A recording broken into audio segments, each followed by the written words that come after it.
அன்புகளே, மீண்டும் நாம் ஈரானின் பக்கம் பார்வையை செலுத்தி இருக்கின்றோம். அதிகரித்து வரும் பதற்றத்துக்களும் மத்தியில் அமெரிக்காவின் மிகப்பெரிய நேவி வல்லரசு அதான் வந்துட்டான் ஆப்ரஹாம் லிங்கன் வளைகுடாவில் நங்கூரமிட்டு இருக்கின்றார். எந்த நிமிடமும் எதுவும் நடக்கலாம் என்ற எதிர்பார்ப்பு தற்பொழுது வெளிவந்த வண்ணம் இருக்கின்றது. அதிகரித்து வரும் சூடு இப்பொழுது அதற்கு மத்தியில் அதிகரித்து வரும் மத்திய கிழக்கு பதற்றங்களுக்கு மத்தியில் ஈரானின் MI-28NE நைட் ஹேண்டர் தாக்குதல் ஹெலிகாப்டரின் முதல் படம் வெளியாகியுள்ளது.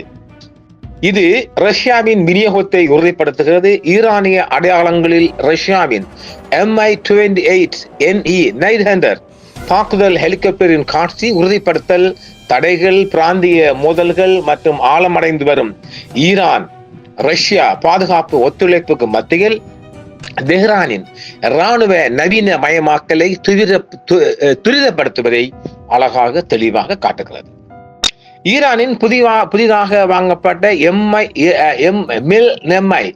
MI-28NE நைட் ஹேண்டர் தாக்குதல் ஹெலிகாப்டரின் முதல் படம் வெளிவந்துள்ளது. இது மத்திய கிழக்கு விமானப்படை இயக்கவியலில் ஒரு மூலோபாய ரீதியான விளைவை குறிக்கிறது. ஏனெனில் ஈரானிய அடையாளங்களை கொண்ட ரஷ்ய வம்சாவளியைச் சேர்ந்த கனரக தாக்குதல் ரோட்டார் கிராப்டின் காட்சி உறுதிப்படுத்தல் தீவிரமடைந்து வரும் பிராந்திய மோதல் மற்றும் நீடித்த மேற்கத்திய தடைகள் அழுத்தங்களுக்கு மத்தியில் அதன் சுழலும் இறக்கை தாக்குதல் திறன்களை நவீனமயமாக்குவதற்கான தெஹ்ரானின் துரிதப்படுத்தப்பட்ட உந்துதலை காட்டுகிறது. ஈரான் துணை பாதுகாப்பு அமைச்சர் பிரிகேடியர் ஜெனரல் மெஹதி பராகியின் அறிக்கைக்கு எதிராக சூழ்நிலைகளை பயன்படுத்தும் போது இந்த வளர்ச்சி கூடுதல் எடையை பெறுகிறது. அவர் நவம்பர் 2023 சோவாய் 35 போர் விமானங்கள், MI-28 தாக்குதல் ஹெலிகாப்டர்கள் மற்றும் யாக் 130 ஜெட் பயிற்சியாளர்களை இராணுவத்தின் போர் பிரிவுகளில் அறிமுகப்படுத்துவதற்கான திட்டங்கள் இறுதி செய்யப்பட்டுள்ளன என்று உறுதிப்படுத்தி இருந்தார். இந்த அறிவிப்பு இப்போது 2025 ஆண்டின் பிற்பகுதியில் இருந்து 2026 ஆண்டின் முற்பகுதியில் குறைந்தது 3 MI-28NE தளங்களின் உடல் வருகையால் செயல்பாட்டு ரீதியாக உறுதிப்படுத்தப்பட்டதாக தெரிகிறது. அதாவது முதலாகத்தான் இதை ஈரான் வெளியாகி இருக்கு பார்க்கலாம். எந்த சூழ்நிலை எந்த அளவுக்கு வருகின்றது என்பதை பார்க்கலாம். இந்த ஹெலிகாப்டர்களின் தோற்றம் ஈரான் உச்ச தலைவர் அயதுல்லா அலி கமேனியின் கருத்துக்களுடன் ஒத்துப்போகிறது. அவர் நட்பு நாடுகளின் சமீபத்திய தொழில்நுட்பங்களுடன் நமது ஆயுத படைகள் தங்களை தயார்படுத்திக் கொள்கின்றனர் என்றும் அவர் கூறியிருக்கின்றார். ரஷ்ய இராணுவ வன்பொருள் ஈரானிய சேவையில் நுழைவதை மறைமுகமாக வெளிக்காட்டுவதாகவே பார்க்கப்படுகின்றது. மாஸ்கோவின் பார்வையில் ரஷ்ய துணை பிரதமர் டெனிஸ் மந்துரோவ் இராணுவ தொழில்நுட்ப துறைகளில் ஈரானுடனான எங்கள் ஒத்துழைப்பு சர்வதேச விதிமுறைகளுக்கு முழுமையாக இணங்க மாறும் வகையில் வளர்ந்து வருகிறது என்றும் முன்னர் வலியுறுத்தியிருந்தார். இப்பொழுதோ இது MI-28NE ஹெலிகாப்டர்களை சட்டபூர்வமாக பாதுகாக்கக்கூடியதாகவும் ரஷ்யாவின் பரந்த எதிர்ப்பு தடைகள் ஏற்றுமதி உத்தியுடன் மூலோபாய ரீதியாக இணைந்ததாகவும் மாற்றுவதை வடிவமைக்கிறது. தெஹ்ரான் மற்றும் இஸ்பஹானில் உள்ள ஈரானிய இராணுவ விமானங்களுக்கு ரஷ்ய 1L-76 மூலோபாய விமான பயணங்களில் காணக்கூடியதாகவும் தொடர்ந்து இந்த படம் வெளிக்காட்டப்படுகிறது. படத்தை பாருங்க நீங்களே. ஆரம்பத்தில் சாத்தியமான Su-35 போர் ஜெட் விமானங்கள் அல்லது நீண்ட தூர வான் பாதுகாப்பு கூறுகளுடன் இணைந்த ஒரு தளவாட முறை. ஆனால் இப்போது அது முழுமையாக கூடியிருந்த அல்லது பாதி அளவு வீழ்த்தப்பட்ட MI-28NE விமான சட்டங்களின் ரகசிய இயக்கத்துடன் நெருக்கமாக இணைக்கப்பட்டுள்ளது. ஒன்றாக எடுத்துக்கொண்டால் காட்சி உறுதிப்படுத்தல், அதிகாரப்பூர்வ ஈரானிய அறிக்கைகள், ரஷ்ய ஏற்றுமதி சொல்லாட்சி மற்றும் உறுதிப்படுத்தும் தளவாட தரவு ஆகியவை கூட்டாக ஈரான் MI-28NE வகைப்படுத்துகிறது. முக்கியமாக இந்த வளர்ச்சி காசா மற்றும் தெற்கு லெபனானில் இருந்து சிரியா மற்றும் செங்கடல் வரை நீடித்த பிராந்திய மோதலின் பின்னணியில் வெளிப்படுகிறது என்றும் ஈரான் சொல்லுகிறது. எனவே MI-28NEயின் வருகை ஈரான் இஸ்லாமிய குடியரசு இராணுவ விமான போக்குவரத்துக்கு ஒரு தரமான மேம்படுத்தலை மட்டுமல்ல, இஸ்ரேல் மற்றும் அமெரிக்கா உள்ளிட்ட எதிரிகளை இலக்காக கொண்ட ஒரு வேண்டும் என்று மூலோபாய செய்திகளையும் குறிக்கிறது என்றும் சொல்லப்படுகின்றது. நிதி ரீதியாக ஒவ்வொரு MI-28 எண்ணிக்கும் கட்டமைப்பு மற்றும் ஆயுத ஒருங்கிணைப்பை பொறுத்து US $20 மில்லியன் தோராயமாக பார்க்கப்படுகிறது செலவை ஈராங்காரன் சொல்லிடுவான். அது எப்படி பார்த்தாலும் அவன் என்ன ஒரு நவீன புது ஆயுதத்தை கண்டாரண்டா அவன் விலையும் சொல்லிடுவான் பாவி பாயலே. பார்க்கலாம். 2000 ஆண்டுகளில் முற்பகுதி முழுவதும் ஈரானுடன் ரஷ்ய பாதுகாப்பு உறவு அவ்வப்போது மற்றும் கட்டுப்படுத்ததாகவே இருந்து வந்ததும் குறிப்பிடத்தக்கதாக சொல்லப்படுகின்றது. இப்பொழுது இந்த பரஸ்பர இயக்கவியல் 2023 ஆண்டளவில் ஒரு புதிய நிலையை எட்டியது. அப்போது ஈரான் Su-35 மல்டிரோல் ஃபைட்டர்கள், Yak-130 மேம்பட்ட ஜெட் பயிற்சியாளர்கள் மற்றும் MI-28 NE தாக்குதலை ஹெலிகாப்டர்களுக்கான கொள்முதல் ஒப்பந்தங்களை இறுதி செய்ததாகவும் அறிக்கைகள் சொல்லுகின்றது. குறைந்தது 5 ரஷ்ய MI-28 ஹாவோக் தாக்குதல் ஹெலிகாப்டர்கள் ஏற்கனவே ஈரானுக்கு வழங்கப்பட்டுள்ளன. மேலும் ஏற்றுமதி நிலுவையில் உள்ளது. அப்ப இன்னும் இறங்க போகுதா? இது அதிகாரப்பூர்வமாக உறுதிப்படுத்தப்படாத நிலையில் கவனிக்கப்பட்ட தளபாட டெம்போவுடன் ஒத்து போகிறது என்றும் சொல்லுகிறார்கள்.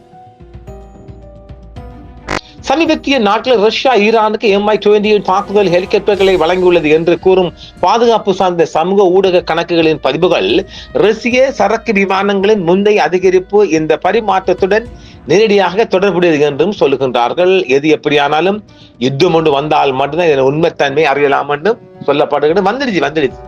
வந்துடுச்சு யுத்தம் மோதிக்கொள்ளும்.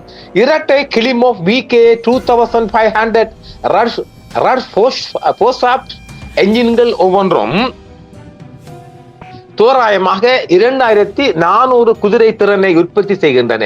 MI-28 NE என்பது சுமார் 320 கிலோமீட்டர் மணிக்கு வேகத்தையும் சுமார் 450 கிலோமீட்டர் போர் ஆரத்தையும் அடைகிறது என்றும் துணை எரிபொருள் தொட்டிகள் மூலம் நீட்டிக்க முடியும் என்றும் சொல்கிறார்கள். அதன் கனரக கவசம் உட்பட காக்பிட் 12.7 என்றும் சொல்கின்றார்கள். மிகப்பெரிய புதிய வடிவமைப்பாக பார்க்கப்படுகின்றது. வெப்ப இமேஜிங் மற்றும் லேசர் பதவியுடன் கூடிய கோஸ்ட் 451 எலக்ட்ரோ ஆப்டிக்கல் இலக்கு அமைப்பு உட்பட ஹெலிகாப்டரின் சென்சார் தொகுப்பு சீரழிந்த தெரிவு நிலையில் துல்லியமான ஈடுபாட்டை செயல்படுத்துகிறது. இது குறிப்பாக இரவு நேர மற்றும் பாதகமான வானிலை நடவடிக்கைகளுக்கு ஏற்றதாக அமைகிறது. எந்த சைக்ளோன் வெள்ளங்களிலும் போதும் தாக்கு பிடிக்கக்கூடிய ஒரு ஹெலிகாப்டராக ரஷ்யா தயாரித்திருக்கின்றான். பார்க்கலாம். ஆயுத விருப்பங்களில் 16 அட்டாகா அல்லது பிக்ஸ் டேங் எதிர்ப்பு வழிகாட்டு ஏவுகணைகள் 10 கிலோமீட்டர் வரம்பில் ஏறத்தாழ 1000 கிலோமீட்டர் எதிர்வினை கவசத்தை ஊடுருவி செல்லும் திறன் கொண்டவை.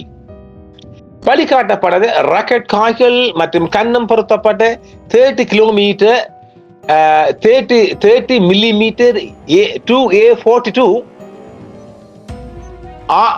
ஆட்டோகனோன் ஆகியவை அடங்கும் என்றும் தற்பாதுகாப்புக்காக MI-28 NE ஆனது லாகல் ஏவுகணை சுமந்து செல்லக்கூடியது என்றும் இது சொல்லப்படுகின்றது. மிகப்பெரிய ஒரு முயற்சியாகவும் சொல்லப்படுகிறது MI-28 NE. ஈரானின் சேவையில் MI-28 NE தாக்குதல் ஹெலிகாப்டர்களை அறிமுகப்படுத்துவது மத்திய கிழக்கு பாதுகாப்பு இயக்கவியலில் குறிப்பிடத்தக்க தாக்கங்களை கொண்டுள்ளது. குறிப்பாக உயர் வேக தரை நடவடிக்கைகள் மற்றும் சமச்சீரற்ற அதிகரிப்பு சம்பந்தப்பட்ட சூழ்நிலைகளிலும் இது பறந்து சென்று தாக்கக்கூடிய வல்லமை கொண்டவனாம். இந்த பரிவர்த்தனை யுரேசியா முழுவதும் அமெரிக்காவை மையமாக கொண்ட பாதுகாப்பு கட்டமைப்புகளை சமாளி செய்யும் ரஷ்யா, ஈரான், சீனா சீரமைப்பின் முயற்சியை மேலும் வலுவூட்டுவதாகவே காட்டப்படுகின்றது. சிலவெல்லாம் சொல்றாங்க, அது நமக்கு தேவையில்லை. ஒரு ஈரானுக்குள் வந்த செய்தியாக பார்க்கலாம். ஈரான் மூலமாக கிடைக்கப்பட்ட செய்தியைத்தான் நாம் உங்களுக்கு பரிமாறிக் கொண்டிருக்கின்றேன். எனவே MI-28 NE ஒரு பெரிய அட்டாக் கொண்டு செய்யத்தாமறான். பார்க்கலாம் இது எந்த அளவுக்கு தாக்கு பிடிக்கப்பட்டு பார்க்கலாம். MI-யின் செயல்பாட்டு அறிமுகம் 9 AH-1J கோப்ரா போன்ற மரபு தளங்களில் நவீன ஒருங்கிணைந்த வான் மற்றும் தரை அச்சுறுத்தல்களுக்கு எதிராக தேவையான சென்சார் இணைவு, பாதுகாப்பு மற்றும் நிலைநிறுத்த மரணம் இல்லாத போட்டி நிறைந்த சூழல்களில் உயர் வேக உயர் வாழக்கூடிய நெருக்கமான வான் ஆதரவு மற்றும் கவச எதிர்ப்பு பணிகளை நடத்தும் ஈரானின் திறனை அடிப்படையாக மேம்படுத்தப்படுகிறது.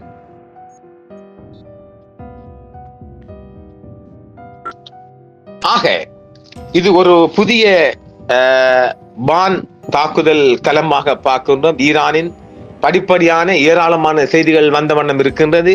அதாவது இப்பொழுது வளைகுடாவில் இவங்களோட ஆபிரகாம் வந்திருக்கிறான்ல, அவங்களோட முழு நோக்கம் யுத்தம் ஓரளவு, அதாவது ஒரு இலக்கை நோக்கி தாக்குதல் பட்டாலும் அதாவது வெனிசுவேலா அதிபரை கடத்தியது போன்று ஈரான் பெருச கடத்துறதுதான் குறி.